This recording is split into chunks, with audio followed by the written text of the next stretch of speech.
Welcome to Pomodoro Joe for Sunday, March 5th, 2023. Today we're doing LeetCode problem 1345, Jump Game 4. It's a hard problem.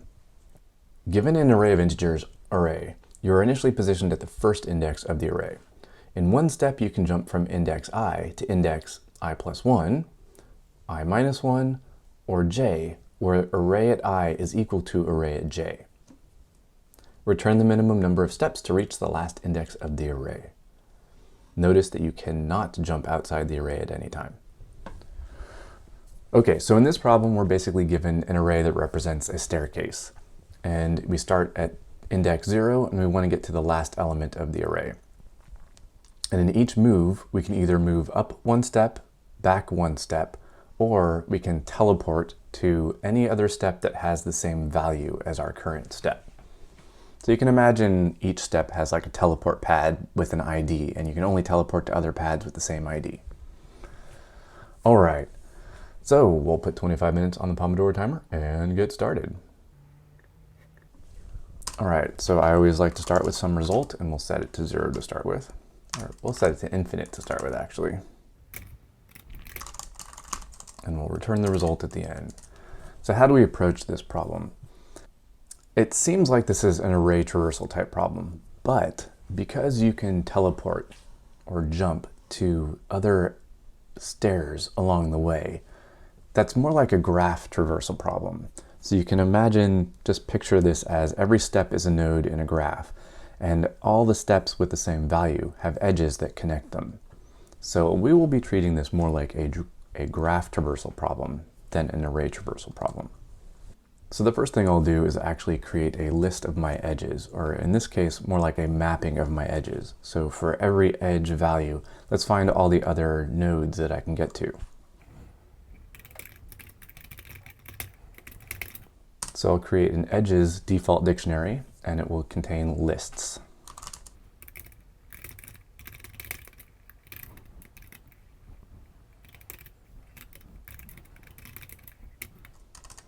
All right, so we will go through and enumerate our array, taking the index and the value of every element in the array, and we'll create an edges dictionary entry.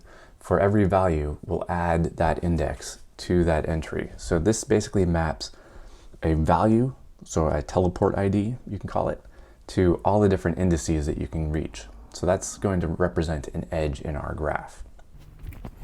Next, I'll treat this much like I do most graph traversal problems with a queue, and we'll go through, pop nodes out of the queue, find out what other nodes we can reach from that node, traverse to those nodes, put them in the queue, and keep going until we reach the end.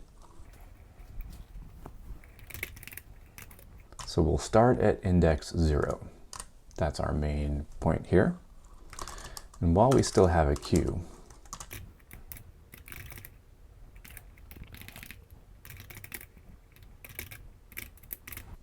all right, so while we still have something in our queue, we'll pop that index out. That's our current node. Maybe I'll call that node, that might make it easier, or step. So that's the step that we're on. All right, so we're looking for the last step. And if we get to the last step, we can just continue, or we can even return at this point. But what are we returning? We need to keep track of our steps.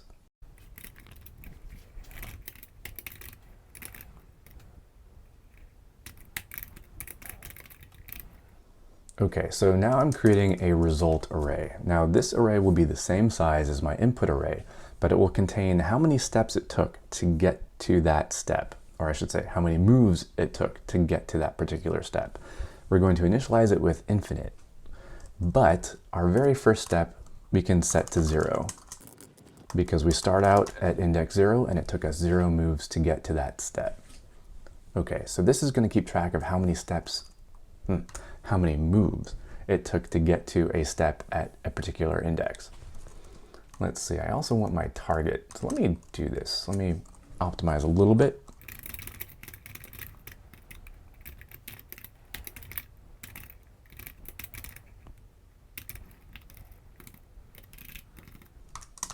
All right, so we just grab the array length once. Our last step will be basically the last index in our array. And then we have our result array, which holds the number of steps it takes to get to a step at index I in that result array. All right, we have our last step. And now if we get to a step that's not the last step, so for instance, our very first step, we need to increment the number of steps it takes to get to the next step, and then we need to go through and find all the steps that this step is connected to.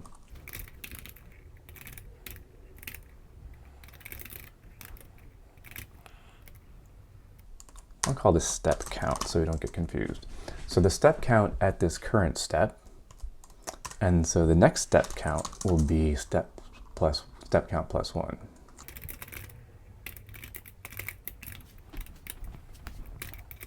And our connected steps, let's see, what are those?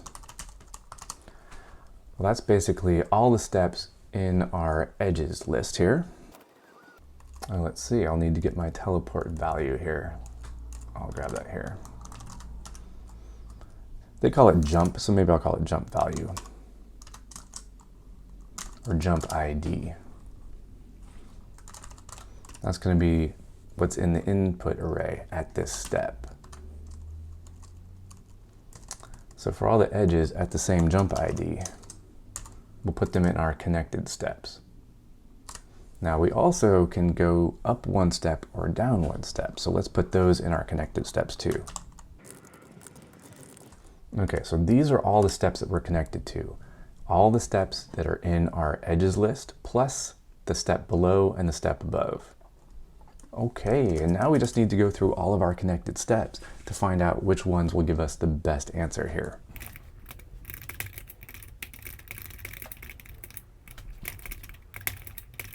So let's see, we'll do a little bit of filtering.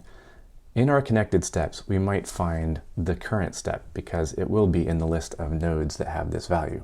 So let's say if the connected step is equal to our current step, or if the connected step is out of our bounds. So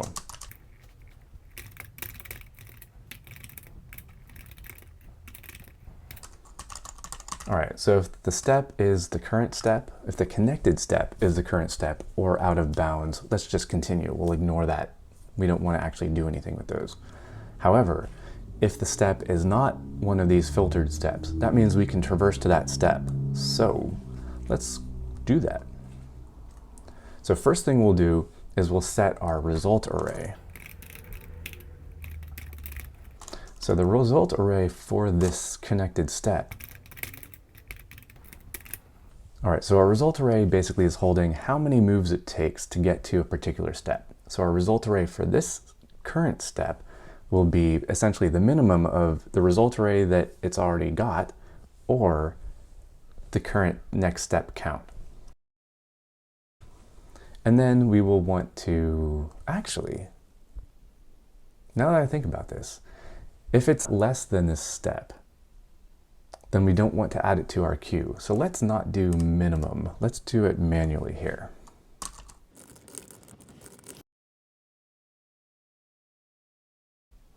All right, so if this result array currently holds a value that's greater than our next step count, then we can get to this step sooner by taking this step, and we'll add this step to our queue.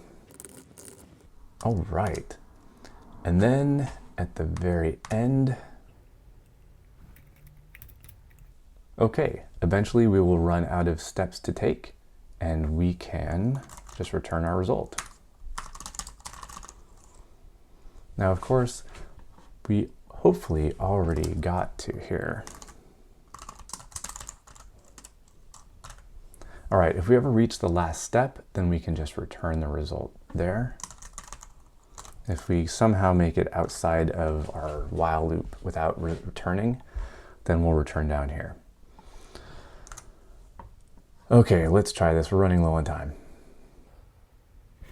Jump ID, let's see. Oh, typo. So many typos. All right, let's see.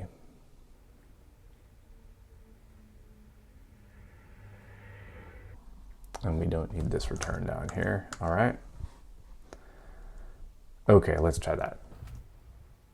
Okay, that works. Let's submit this and see how we do. Now there are certain optimizations we can do, so if this doesn't work in the time that we need, we can definitely fix that.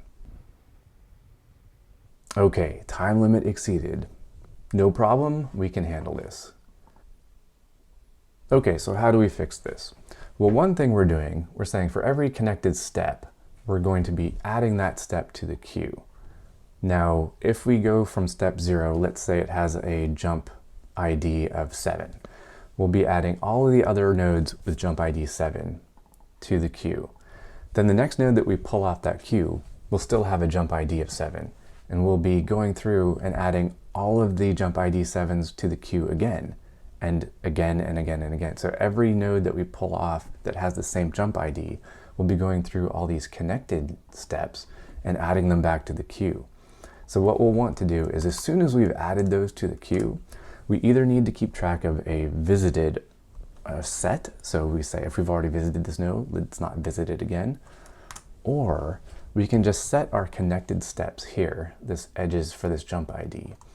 So once we've gone through all of our jump IDs edges one time, we can just set it to an empty array. And that way we won't be re-queuing the same nodes over and over and over again. Let's try that. And it works.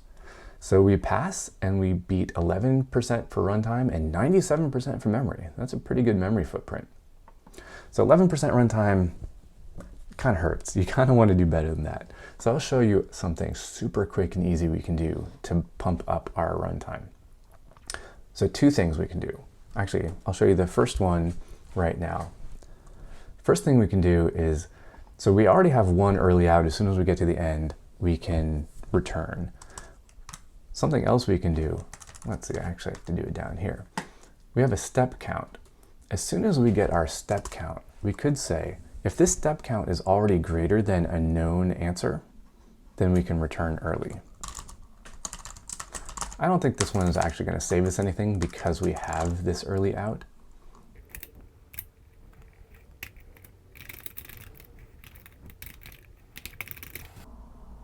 So this is just saying if our current step count is greater than what we know is already a lower step count that will be our answer, we'll just continue. This shouldn't actually save us anything because we already have our early out. If we didn't have the early out, this would save us something. All right, it did save us a tiny bit. So now we're beating 12% for runtime. Okay, now here is the magic. So this should make a significant difference. Right now, our queue, this queue is just a list, a standard Python list. And it's great, it works really well. In most situations, it's all you need. However, there is a data structure that can help us here, and that's called a deck.